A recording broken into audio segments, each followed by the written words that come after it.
रोज रोज मुलांच्या टिफिनमध्ये काय द्यायचं जे की पौष्टिकसुद्धा असेल आणि त्यांना आवडेलसुद्धा. तर मग हा हाय प्रोटीन पराठा नक्की ट्राय करा. बनवायला खूप सोपा आहे आणि चवीला इतका छान लागतो की मुलं नेहमी नेहमी हा पराठा करण्यासाठी हट्ट करतील.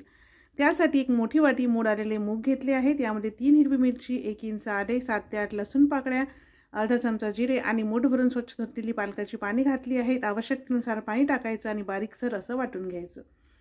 2 मोठी वाटी गव्हाचं पीठ घेतलं आहे. यामध्ये चवीनुसार मीठ, पाव चमचा हळद, 1 चमचा धनेपूड आणि सगळं साहित्य मिक्स करून घ्यायचं आणि फक्त पेस्टमध्येच पीठ मळायचं, पाणी टाकायचं नाही. मळून मळून मस्त मऊसूत असं पीठ मळून घेतलं. झाकण ठेवून 10 मिनिटे मुरू द्यायचं. पराठा करण्यासाठी आवडीनुसार लहान मोठा जसा हवा तसा गोळा घ्यायचा. मोठी पारी लाटून घ्यायची.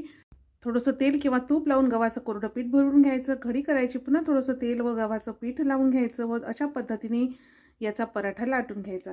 तेल तूप लावायचं नसेल तर तसा साधा नुसतं पिठाचा गोळा घेऊन सुद्धा पराठा लाटू शकता. दोन्ही बाजूने एकसारखा अशा पद्धतीने पराठा लाटून घेतला. पराठा शेकण्यासाठी गॅसवरती तवा गरम करून घ्यायचा आणि मीडियम गॅसवर अलट पलट करून दोन्ही बाजूने मस्त खमंग असा पराठा शेकून घ्यायचा. आवडीनुसार तेल किंवा तूप लावू शकता. तुम्ही रेसिपी कोणत्या गावातून किंवा शहरातून पाहता ते सुद्धा कमेंट्समध्ये मला सांगा आणि अशा छान छान रेसिपी पाहण्यासाठी सिंपल मेजवानी मराठीच्या पेजला आत्ताच फॉलो करा. बघू शकता किती मस्त फुग्यासारखा टम्म असा पराठा फुगला आहे आणि खमंग सुद्धा लागतो.